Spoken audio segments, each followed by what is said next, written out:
We call them landmarks because they mark the land. They dot our city, steeples and domes framed against Cleveland's burgeoning skyline. To commuters scurrying in and out of town on the freeways, they can seem forbidding, darkened, even closed.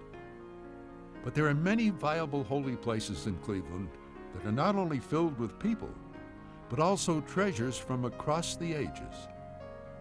There are incredible Tiffany stained glass windows, preserved relics, one dedicated by the Pope, joyous celebrations, and contemplative prayer.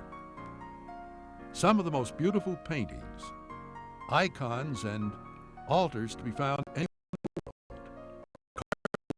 Defies description. That astound, rendering first-time visitors speechless. There are even cemeteries inside cathedrals. We're going to look at some of Cleveland's sacred landmarks, talk to the people who worship in them, visit their neighborhoods, join them in celebrations. Many landmarks are fighting to survive. Others have lost the battle. Many of them are the center for preserving old customs and wonderful traditions. These houses of worship and the wonders inside them reflect Cleveland's ethnic heritage. From its founding pioneers to its newest congregations, we're going to look at Holy Cleveland and why we should all care deeply about these places.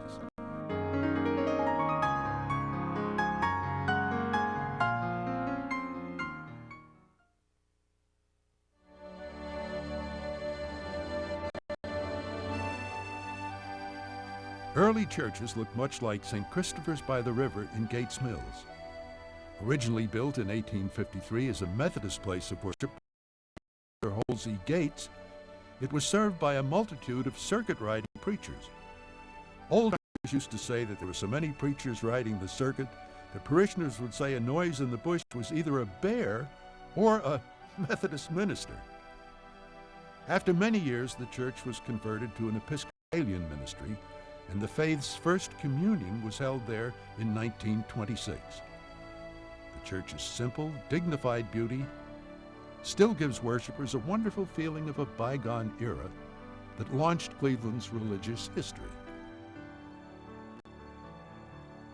Early religion in the area was dominated by white Protestants from New England, and the oldest consecrated building in Cuyahoga County is located on Cleveland's near west side.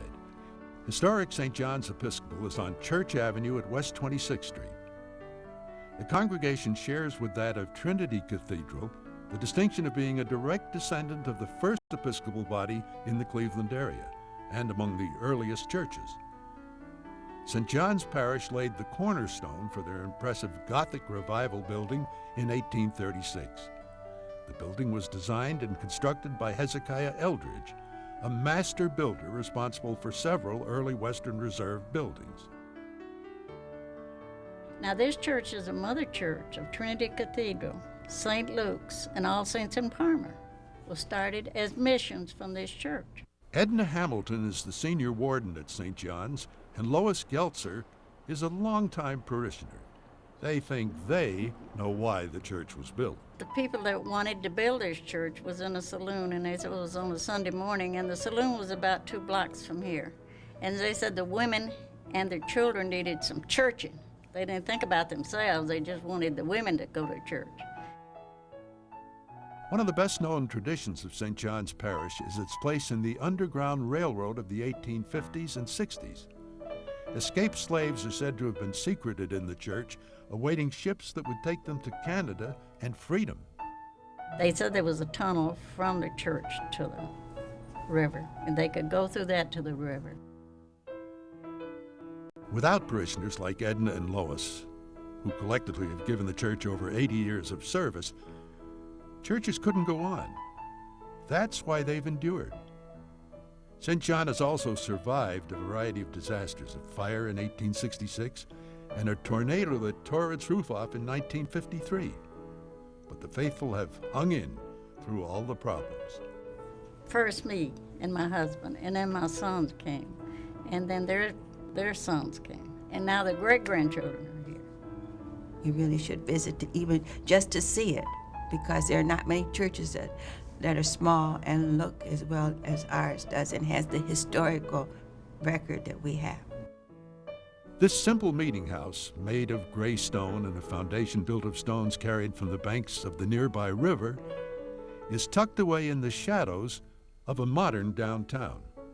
It's an important sacred place historically, but it's even more important in the hearts of its parishioners.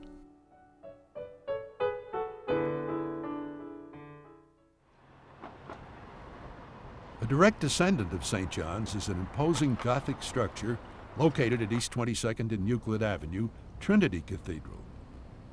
As the number of Episcopalians grew on the east side, the need for a new church became evident. In more practical terms, worshipers just plain got tired of having to cross the Cuyahoga River to get to St. John's. When people were having trouble rafting across the river to come to church, they decided it was time to open a branch on the east side of the river. And what is now Trinity Cathedral was in two other locations before we moved here in 1907 to open this cathedral. The cornerstone for Trinity was laid in 1903, and the cathedral was consecrated in 1907. When this cathedral was built, Euclid Avenue was known as Millionaires Row, and several of the families that were here, like the Mathers and the Gunns, traveled or sent people to Europe on business and also for pleasure. And as they came back, they would keep the cathedral in mind, and they wanted to provide beautiful things to put in the cathedral. And so we've really been blessed with some very lovely sculptures and windows in this space. Gothic cathedrals are often described as parables in stone, intended to capture the mind and stimulate the imagination. Trinity does just that. Trinity is one of the finest examples of Gothic architecture in the country and is known as the Little Gem of American cathedrals. It was designed by an important Cleveland architect, Charles Schweinfurth. His work is augmented by the works collected by caring parishioners. There is a stone carving above the baptistry that dates from the 16th century. The font contains stones from the River Jordan near the Damascus Ford where Jesus was baptized. Tucked next to an aisle is a panel that's from the 14th century.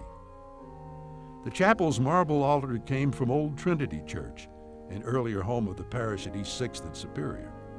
Trinity's high altar is one block of Pavonazzo marble weighing 3.5 tons that was carved in place by Italian craftsmen. The top slab is of Sienna marble, and in the center is an inset block of Jerusalem stone from the quarry of Solomon. If you could stand where this stone came from, you would be just a few hundred yards from Calvary, where Jesus was crucified. Rising 18 feet above the altar is a carved stone reredos, made up of 59 statues representing characters of ancient and modern church history. Trinity is full of incredible carvings. The choir stalls are English oak, carved in Germany. Each carving is different. The windows in Trinity are beautiful and inspiring. Each one is a depiction of the Bible's teachings, including St. Anne teaching her child, the Virgin Mary, to read the Torah.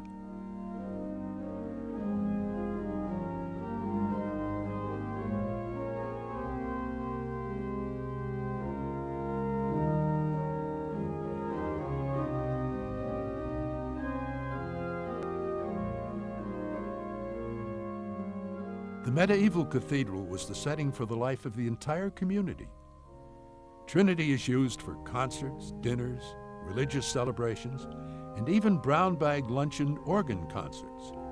Each one of these churches or synagogues or mosques serves its neighborhood and community, and they're important centers. There are any number of ways that these facilities are used to bring life to the cities.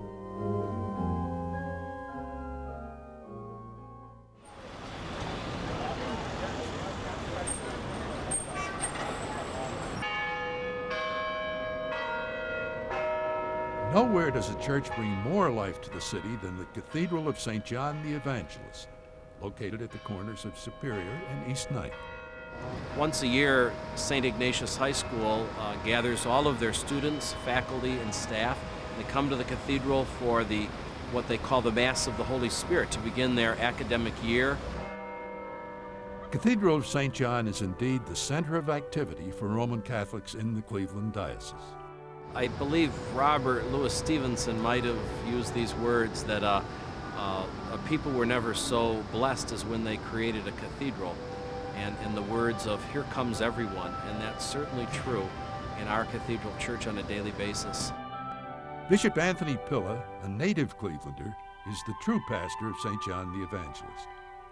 In his homily to the students, he referred to St. John as the mother church for Roman Catholics in the diocese. The cathedral is that. Established by the first Bishop of Cleveland, Amadeus Rapp, shortly after his appointment in 1847, it replaced the first Catholic church in Cleveland, St. Mary's on the Flats, located near what is now an industrial area near a bend in the Cuyahoga River. The architect was a young man in his 20s, Patrick Keeley, who went on to build 16 Catholic cathedrals and an estimated 500 to 700 other churches nationally. When Bishop Rapp selected what's now known as East Ninth and Superior, this was out in the country, and the decision to build here was not accepted by a lot of people, but we're delighted. But the cathedral served its people well for 100 years, until the original structure was virtually demolished, closing it for 2 years. They blew out the back and front walls, and they expanded the seating capacity, and that was done in 1946 to 1948 in honor of the 100th anniversary of the Diocese of Cleveland, and as well as the cathedral. The original brick exterior was replaced with Tennessee crab orchard sandstone. The beautiful stained glass windows were retained, as well as the ceiling vaults and supporting columns. One of the things that people don't know as they're passing the cathedral is that it's also a cemetery. 8 bishops are buried in our cathedral, bishops who have served the Diocese of Cleveland since the days of Bishop Rapp. When you first come into the cathedral, something that is very noticeable is the altar and then the great wooden reredos that has the statues of John the Evangelist and the other evangelists and Peter and Paul. Something that's really impressed me over the years is found on the floor in the back. People's shoes have worn away the tile floor. I think it's a real tribute to the countless number of people who have come through the door and they kneel in prayer for just a moment or two.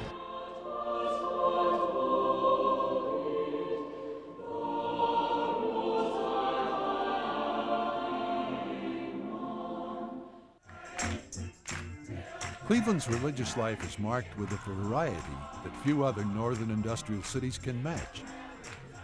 It has added a richness to a mosaic that is still under construction.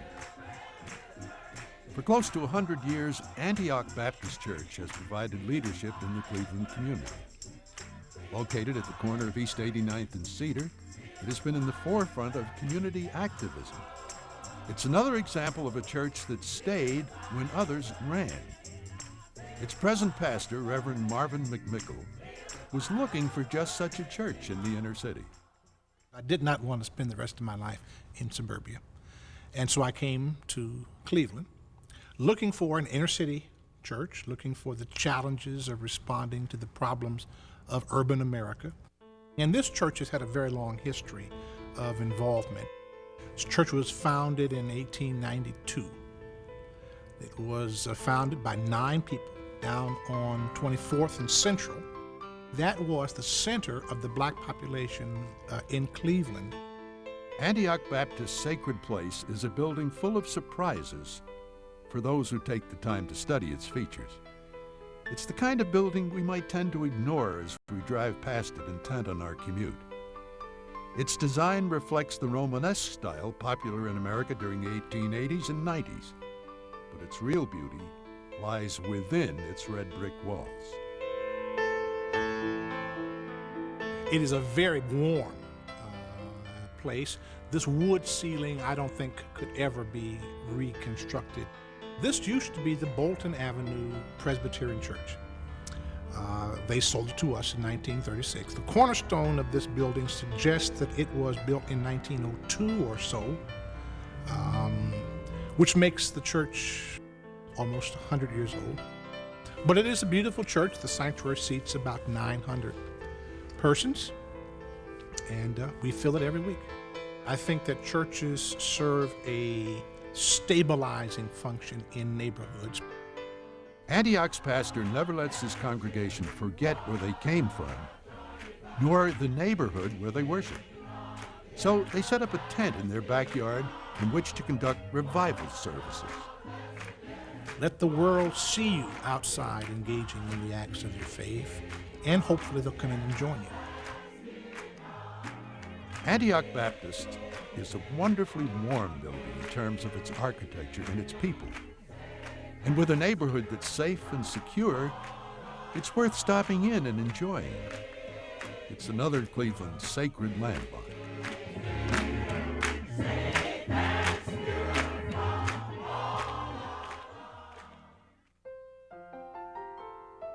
In the 1840s, Cleveland's religious landscape began to broaden as Catholic, Jewish, and Eastern Orthodox churches, mosques, and synagogues were added in large numbers over the next 60 years. The early Irish, German, and Czech immigrants established a pattern that later ethnic arrivals would follow. They developed their own self-segregated nationality parishes, providing a comfortable network that provided everything they could possibly need. St. Stephen Roman Catholic Church can be traced to 1869, when a parish was established at the request of German-speaking Catholics. St. Stephen possesses some of the most important ecclesiastical artwork in the country.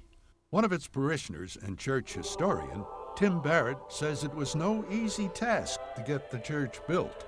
Several of the parishioners actually mortgaged their homes so there would be enough money to keep the construction going forward. They put the first set of stained glass windows in, and on July 2nd, 1876, they have their very first service in this church 2 days before the nation celebrated its centennial. St. Stephen has been blessed by loyal, very faithful parishioners. Elaine Marquardt is typical. Her family's involvement goes back to the parish's earliest beginnings. My great-great-grandfather was founder of City Ice and Fuel along with his brothers. They used the horse and wagons from the City Ice and Fuel Company to haul the stone from the quarries around Vermilion to build the church here at St. Stephen's, and that I think it took something like 3 to 5 days to make the trip to pick up stone and haul it back. The sacrifices made by the parishioners paid off. They have left a legacy that is breathtakingly beautiful. The wooden statues in the church are hand-carved, and then the exterior is painted with many colors, polychromed as we call it. Most of the statues were made in Munich, Germany, and shipped here in 1893. The woodwork in the church really celebrates the Germans' ability to work with wood. The pulpit is particularly noteworthy. It's a superb freestanding structure, 25 feet tall, with an intricately carved canopy. Before its installation, it was on exhibition in the World's Columbian Exposition held in Chicago in 1893.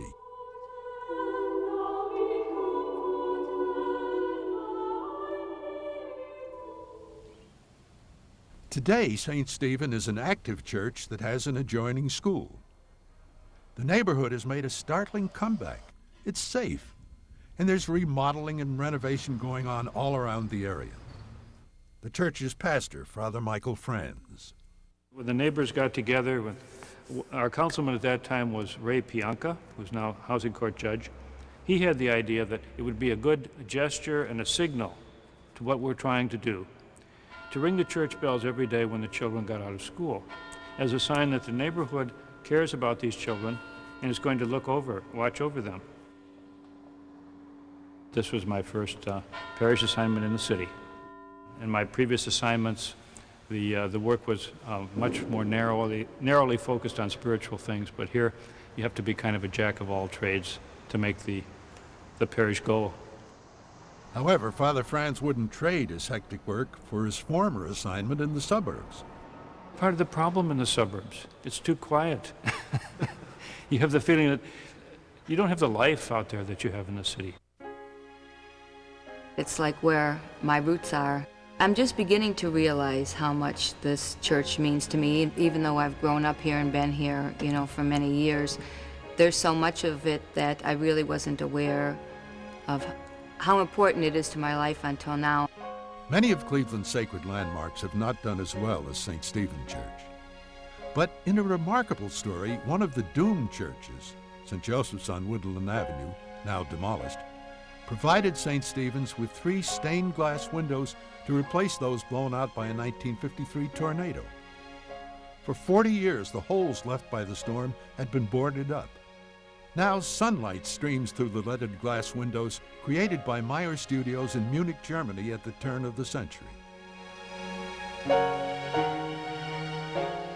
St. Joseph was one of the early victims of urban renewal and interstate highway construction. This 1965 photograph shows St. Joseph's, another German nationality church, marooned as blocks of its supporting neighborhood were systematically destroyed. The loss of the neighborhood and the church leaves all of us poor. Structures such as this are unique to the inner city, and they add an edge, a difference, a richness to a neighborhood that you will not find in the suburbs. These are things that will be built, that were built and will never be built again. And so, again, when you walk inside these things and you realize, no, they're not crumbling, they're not falling down, they still have a tremendous richness. You walk into the inside and they really are some of the hidden gems of Cleveland, and they're being utilized. They're not simply museums.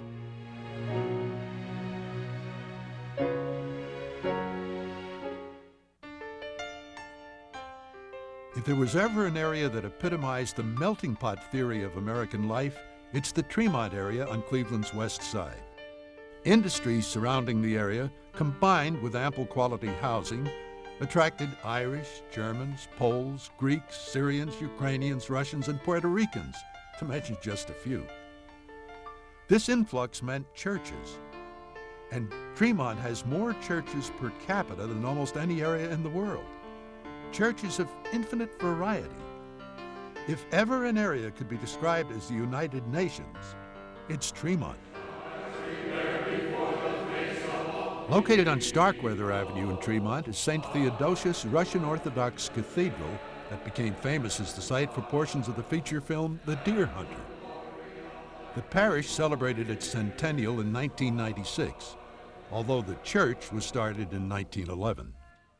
The man who serves St. Theodosius is Father Jason Cabanadzi.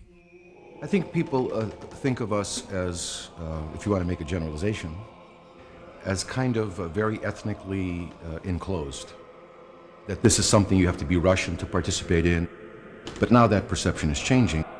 Other people are realizing that this is for everyone who wants to believe in this. And so we do everything in English here. Father Jason remembers the parishioners of his youth growing up in the church.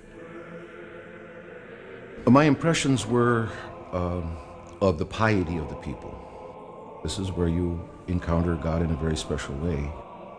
This congregation built a church with help from the Tsar of Russia at that time in 1911. There's 13 domes, one representing Christ, which is in the middle, the largest one, and then the other 12, the apostles. Orthodox churches don't have to have 13 domes on top. There are many that only have one, some none. It speaks of another world, and that world being the kingdom of heaven. To walk through the cathedral is to feel as if you're totally enveloped in a work of art. And everything in the church has a meaning. Nothing's accidental. The icon screen represents, first of all, the natural separation between the sanctuary and the nave of the church, which is from the Jewish temple. As you gather here and anticipate Christ's coming again, you have this visual representation of his kingdom. And that's what the church is doing, why we have architecture the way we do, why we have the walls painted the way they are. For many parishioners, that calling is a lifelong commitment to the church.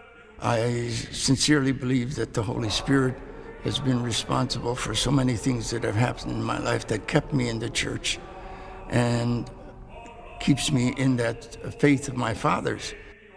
You think in terms of being hatched, matched, and dispatched. And I was baptized here, married here, and looking forward to being buried from here. I was born into the church. I have, from my youth, been a member of the Orthodox Church. Ken Kovacs is the first American-born choir director at St. Theodosius. He's well aware of the importance of viable religious institutions to cities. I think our churches, our synagogues, our temples, our mosques, the religious institutions in community really help to connect people up. We're an inner city church. I mean, you can't get any closer to the center of the city than here in the Tremont area. The freeways came through this neighborhood and pretty much destroyed it. And the parishioners just decided to stay here. Whatever the freeways did, it can be overcome. We're here, we're thriving, we're functioning. Nothing stops it, you know? The gates of hell will not prevail against the church, neither will freeways. Life goes on.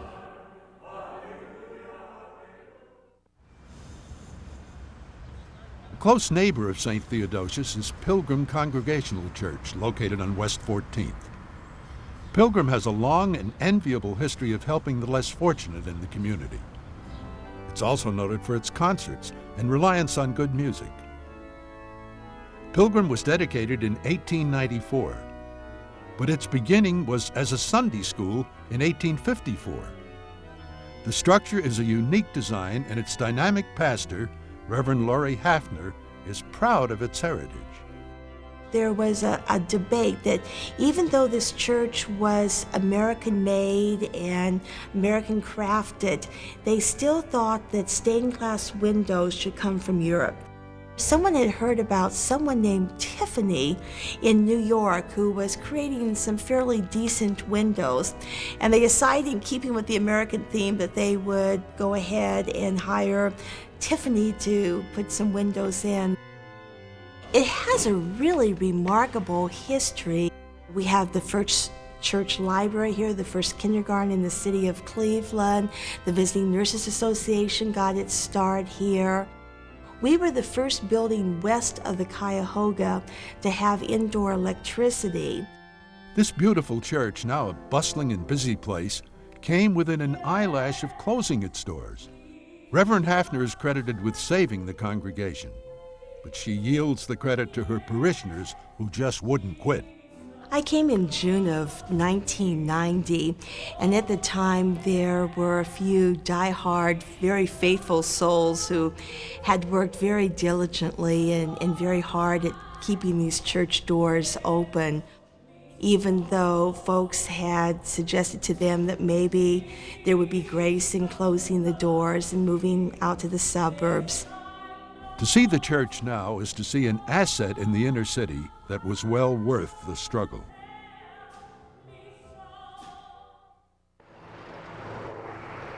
Another important area of the city of Cleveland is University Circle. Many important religious denominations located there, including the imposing Tifereth Israel Temple, often just called the Temple. Designed by Boston architect Charles Greco, the temple is used today just for High Holy Day services. The congregation is continuing to develop a complex on Shaker Boulevard as its need for the older temple is reduced. But the memories wrapped up in this glorious structure draw people back for visits. The memories are also of a proud people who've contributed greatly to Cleveland and its development. Ruth Danziger is compiling a pictorial history of the Tifereth Israel Temple. This building is located at 105th Street and what is now called Silver Park. Originally, Silver Park was Ansel Road. This is the third building that is owned by Tifereth Israel. The building was finally built in 1923, and the building was dedicated in 1924. The move to Tifereth Israel Temple was made because the congregation was growing in size and prosperity, reflecting a long, successful history for Jews in Cleveland. The temple was served by a succession of dynamic and involved leaders, from Rabbi Moses Grease to Abba Hillel Silver and his son Daniel. The two Silvers dominated the temple's history for a total of 72 years. The temple's regarded as one of the most beautiful religious structures in the country. The architecture is Byzantine. After all, the Jewish religion came from the Middle East, and so this echoes that the architecture that you find in the Middle East. Its dome is 88 feet above the ground and gives the sanctuary an imposing look. The most important part of the sanctuary is the Ark, which contains the scrolls. And the scrolls are read every week.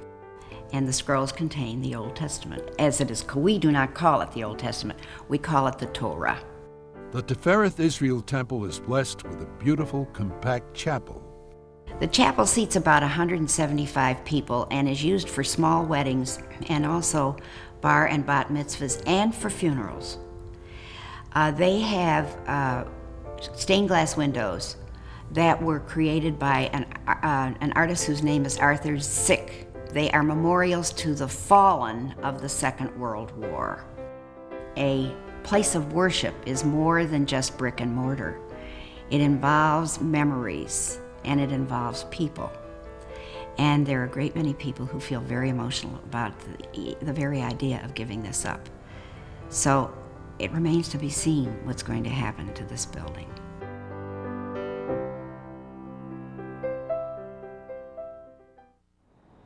One of the temple's neighbors is located just a short walk away. It's Amasa Stone Chapel, and it's located on the campus of Case Western Reserve University, across Euclid Avenue from Severance Hall.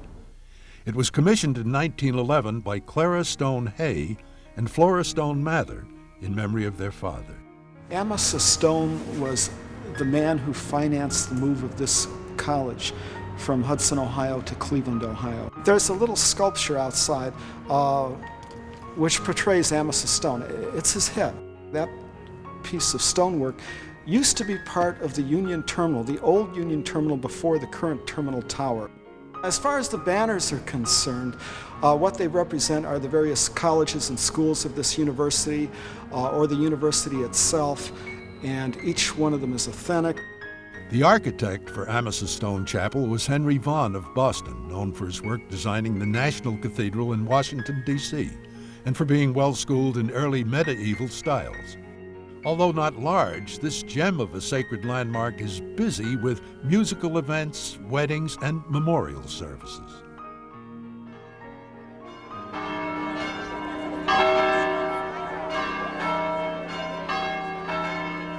Just around the corner from the chapel on Mayfield Road in the heart of Little Italy is Holy Rosary Catholic Church, Bishop Anthony Pillar's home church, the place where he was baptized. On the Feast of the Assumption, Little Italy takes on an air of festivity and joyous celebration. And it begins with a Mass that is celebrated by the bishop to an overflow crowd. The church has recently been renovated, which included a new altar. Dedicated in 1909, it's been the heart and soul of this Italian parish. After the Mass, the statue of the Virgin Mary is paraded through the neighborhood. Money is traditionally pinned on ribbons hung around the statue of the Virgin Mary. Then it's collected and donated to fund scholarships for area children. Everyone's welcome to watch the procession as it winds through the streets of Little Italy, and nowhere is it more evident that Cleveland's ethnic groups have brought an enduring strength to the rich fabric of the city. Le temperamento è buono e sta tutto aperto, vede qua.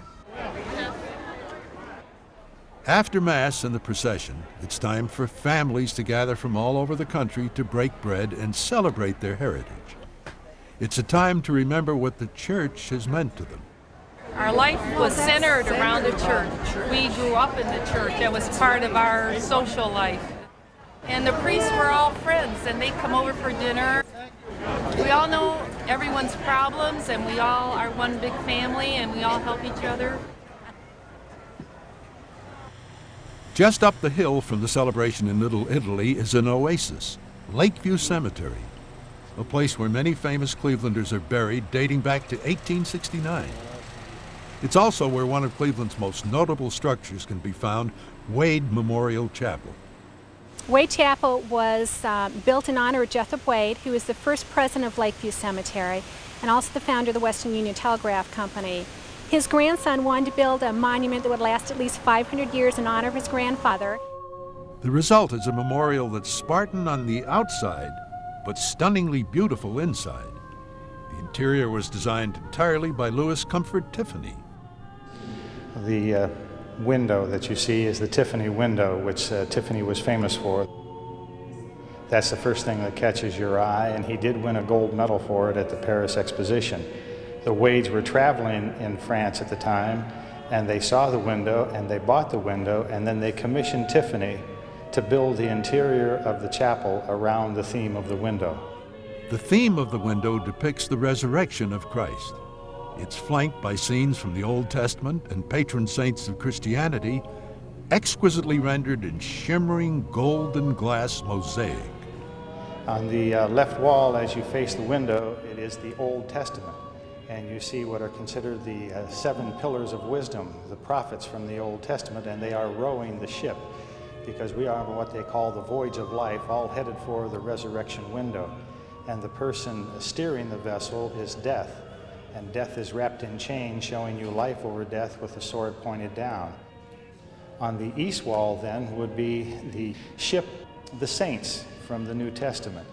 And the person who is the steer person and has their hands on the rudder is time. Time is perpetual, time is ongoing, time is never ending. And then if you take a look, the admiral of that ship, and you'll see the sparkle in the eye, it says the grace of God. So it's like God is watching and God is steering this particular vessel.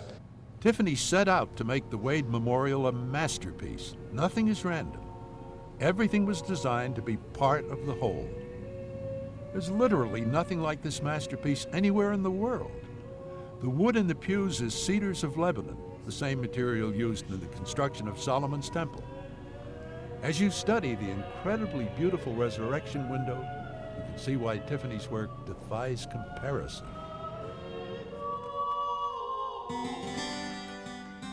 Lakeview Cemetery is also the location of the first presidential monument in the country and is considered one of the greatest mausoleums in the world. Paid for by private donations, it was built of native Ohio sandstone.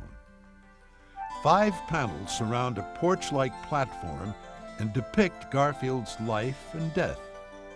These panels include more than 100 life-size figures. In the center of the monument is the Memorial Hall, with a statue of Garfield by sculptor Alexander Doyle, who got the marble from the famed quarries near Carrara, Italy, which were first opened by Leonardo da Vinci. The interior dome is decorated with rare gold and stone mosaic, with winged figures symbolizing the points of the compass. Below the dome, on the sides of the chamber, are stone mosaic panels depicting a mourning procession. The hall is lighted through stained glass windows. These and 4 other window-like panels represent the 13 original states and Ohio. In the crypt, at the lowest level, are the bronze caskets of Garfield and his wife Lucretia, who died 37 years after her husband. Without a doubt, the Garfield Monument is unique among Cleveland's sacred landmarks.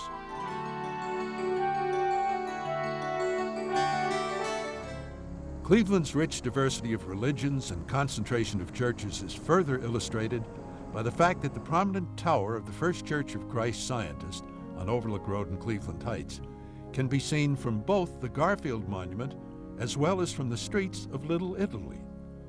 The church is often called Little Severance because of its remarkable similarity of design with the home of the Cleveland Orchestra. No wonder. The same architects designed both buildings. This particular structure was built in the late 1920s, and its first service was held in March of 1931. This is a very beautiful edifice, but we concentrate on the spiritual essence of truth. Christian Science churches are not very ornate as such. They can be very large edifices, as this particular building is, or they can be very small churches. First Church of Christ Scientists represents a remarkable example of early American design. There is a unique calm in the sanctuary of the church with its intricate carvings on the platform. Because the church's teachings are focused on the spiritual, the design is there to complement worship services, not intrude or overpower them.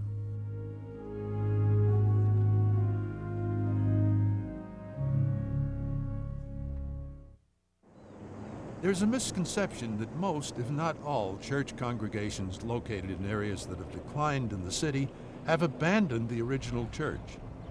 While this may be true of some, there are many that not only stayed, but have expanded their outreach to the community. One such church is Olivet Institutional Baptist Church on Quincy at East 89th. While this church traces its roots to a mission established in Cleveland in 1884, its history of involvement has never wavered. Early on, our congregation, the Olivet congregation, identified with the civil rights movement, and especially giving an embrace to the movement led by the late Dr. Martin Luther King Jr. He preached here many times.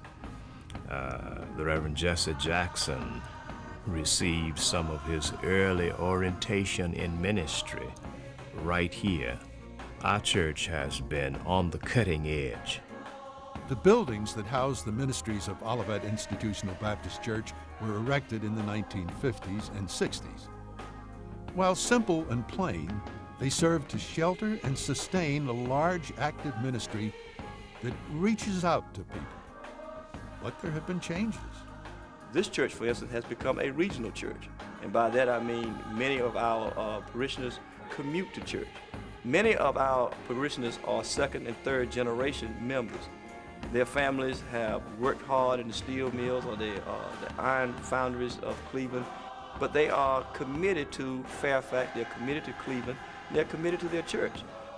Nowhere is the commitment more evident than on the streets surrounding Olivet Baptist. New and renovated housing is absolutely beautiful, returning neighborhoods to families and restoring their faith in the system. And there's even more reason for optimism, a result of a major new commitment by Olivet's ministers and congregation and their new partners at university hospitals. Think about the fact that those persons occupying those new dwellings, as well as those who have been in the community for decades, can walk a block to the best medical care offered anywhere. The new medical facility is much more than a clinic and will provide many different medical services. It'll also have a chapel where counseling and meditation will be provided for patients and families. Some of Olivet's loyal parishioners have worked together for over 50 years just across the street in the city barber shop. 3 of the church's deacons often gather to cut hair, digest the latest news, and give praise to their God. They're also proud that their barbershop has been in existence for over 50 years, all within a block of the church. We started down by the red light and has been moving this way ever since. And this is furthest west as we've been. All the rest was from the red light this way. Each man has been a member of the church for an average of 50 years. That church means another family to me. Without that church, it'd just be the same as my wife. My wife been married 50 years, and without that church, I just couldn't hardly make it. And that's the only thing I look forward to every day up to 7 days a week. Olivet Institutional Baptist Church is a greater part of my life. It has been there. I've been a member there for 50 years. This church means everything to me. This church here is giving birth. When a church is giving birth, it's growing, you should be here sometime to see it. So that's the reason I know God's program will always be, regardless. Even after I'm gone and my bones is bleached, it'll still go on. The church, and especially the African American church, has been and remains the most stabilized and stabilizing institution in the community. The church did not leave the community, even in some instances when the community left the church.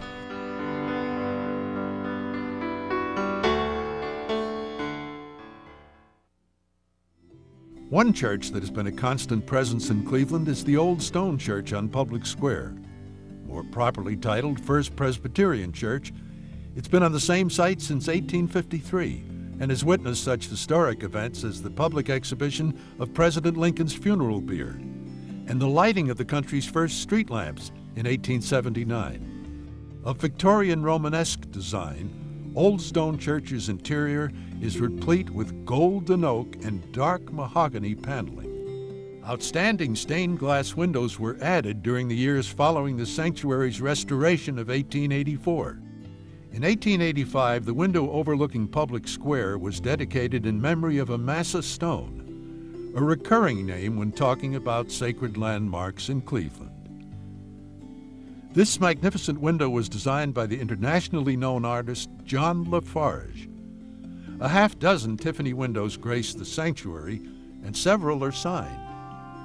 The organ in Old Stone Church is an impressive feature of the sanctuary. It was built by Cleveland's internationally famous Holtkamp Company and dedicated in 1976. The problems of keeping such an old building in good condition is an expensive proposition. The church has undergone recent renovation and restoration that expresses a new vitality. Many people have commented to me as I've been around the city, oh, that museum.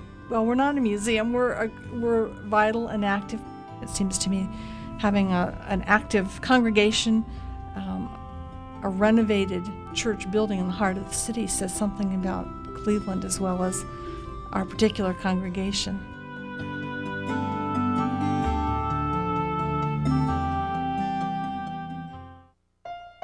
Over the past 150 years, waves of immigrants have arrived, each bringing bits of their own culture and beliefs. St. Stanislaus Church, located in the heart of Slavic Village on East 65th Street, is the mother parish for Polish Roman Catholics. Established in 1873, it has served as a bastion of Polish culture for all those years. Affectionately nicknamed St. Stan's, it's one of the largest Gothic-style churches in the United States. St. Stan's originally had incredible 232-foot-high steeples that could be seen all the way from downtown Cleveland.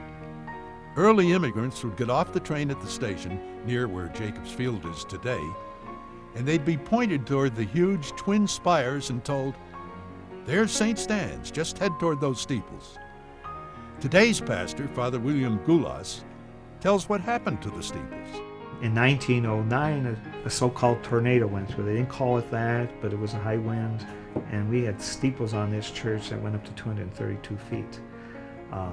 They fell on the roof, but also some of the pieces fell several ways and killed a child. Out of respect for the death of the child, St. Stan's steeples were never replaced. The interior of this grand old church is beautiful, but it's due for a total renovation over the next few years. One area was selected as a test strip prior to total restoration. It's an amazing contrast with the original grime-covered surfaces. But nothing can hide the church's integral beauty.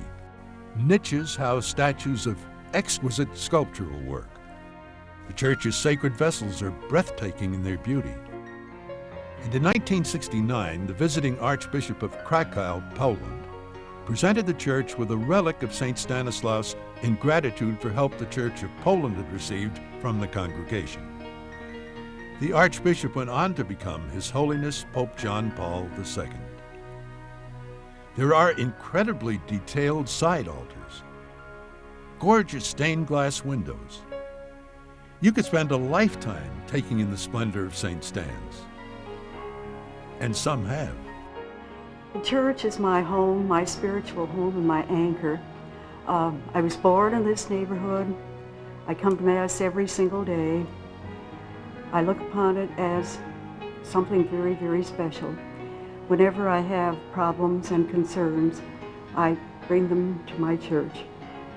Another longtime parishioner used to own a candy store right across from the church and school. He and his wife still live in the same building. They've been there for 65 years. I've been a member of this parish when I was single, and it's 65 years now that I belong to this parish. It's a foundation of this area, I'd say. And I feel that once a church is out of a community, it becomes just another community. And the church is very important to have in the Slavic village here.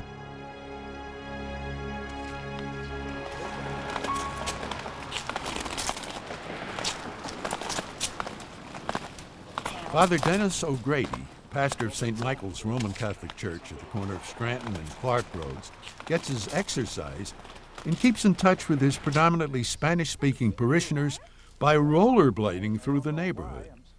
It's a scene most suburbanites find hard to believe. The image of this area is that it's not a safe place to be, and it certainly isn't the place you'd want to live. Father O'Grady begs to differ. Some of those great big beautiful old homes have been beautifully restored lately, and there seems to be a little bit of a fever going on, people striving to improve their homes and take care of their yards. One of Father O'Grady's parishioners is Norv Wallington. One of the reasons St. Michael Church, built in 1892, is on the rebound. This incredibly beautiful church, built as a German nationality church, is being brought back by the efforts of people like Norv and Father O'Grady. Once a healthy parish, the cause of its demise was witnessed by Father O'Grady. I came here in 1966. There were about 2,000 families at the time, but the state of Ohio had just begun acquiring property for the construction of Interstate 71, knifing right through the parish, and that was still underway when Interstate 90 came knifing through the same parish. We have two major interstate highways that caused hundreds of families to be relocated out of the city of Cleveland. While it hasn't been easy, Father O'Grady seems to have stemmed the tide. He's fluent in Spanish now and has worked with his congregation to restore elements of the church. It's his love of this building that helps keep him going. This church is one of the most beautiful in the entire city and perhaps the entire country. And today, too, people come in and they stand with their mouths open in amazement. The greatest aspect of this church or feature is the warm golden oak woodwork. It is so extensive and so beautifully done that it just exudes a certain warmth. One almost gets the feeling of being surrounded by holiness and like a little taste of heaven.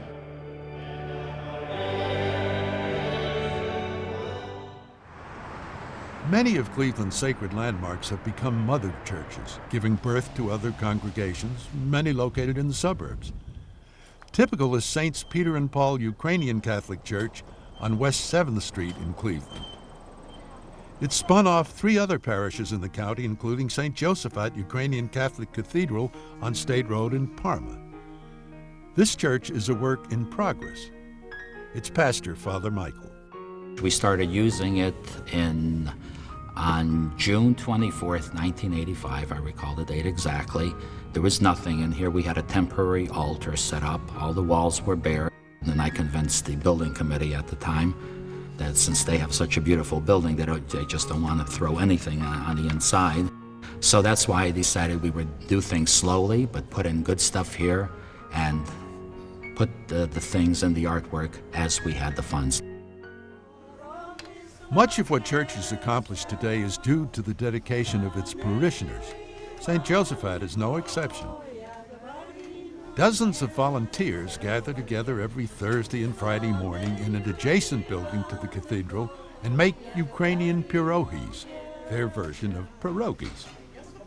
For hours they visit across tables and over steaming vats, ceaselessly working, making thousands of pierogies for sale. The money goes for all sorts of church needs, from augmenting the school's budget to paying for new mosaics to finish their place of worship. Some people are impressed by the artwork, but I think it's what's inside that really counts, how they feel inside their soul when they come to church and attend the service, what they get out of it. The Cleveland area is a rich fabric of intertwined cultures. It's a vibrant and growing fact of everyday life. Just as the city has absorbed dozens of ethnic groups and religions, today that evolution continues. At the Islamic Center of Cleveland in Parma, the Imam Damra leads his Muslim congregation in weekly prayer and devotion. But unfortunately, just like almost every other single ethnic group that has tried to gain a foothold in a community, the Muslims suffer from a profound misunderstanding of who and what they are. And the Muslims are hardly strangers to this country. I believe that in the turning of this century, Muslims start coming from different parts of the world to America to work. Islam in the 90s being the most fastest growing religion in America. This is a well-known fact. And Muslims really comprises of so many ethnic background, so many languages, so many races. And without exaggeration, we have close to 50 countries or ethnicities here in our mosque. To dispel unfortunate stereotypes, the Muslims at the Islamic Center welcome any and all faiths and cultures to come in and get to know who they are and what they believe in. The mosque is always open for all people. Mosque is for Muslim and non-Muslim. And we're here to say to our fellow American friends and people in general that we are here to live in peace and harmony with the rest of the society around us. To live in peace and harmony with the rest of society around us. Not a bad idea. Certainly it would fit nicely into this look at Holy Cleveland, our sacred landmarks. As we toured these magnificent structures, spoke with the faithful who attend them, and listened to those who ministered to their needs, there's an overwhelming feeling that whatever problems a city like Cleveland has in its neighborhoods, they can be diminished if there's a viable church nearby. Many clergy felt, with surprise in their voice, that the renaissance of downtown Cleveland has had a positive effect on their church and their neighborhood. That there's a feeling that perhaps we can all pull this off. That we can bring our churches, our sacred landmarks, back from the brink, and that while some probably won't make it, we can save most. Given that sacred landmarks are places where we can experience a real work of art that is not part of a museum, study and talk about cultural similarities, get to know dedicated individuals who have a genuine love for their fellow man, scrutinize incredible objects and artifacts, and find an alternative for suburban sameness. It seems that studying Holy Cleveland a little closer might help us all to survive.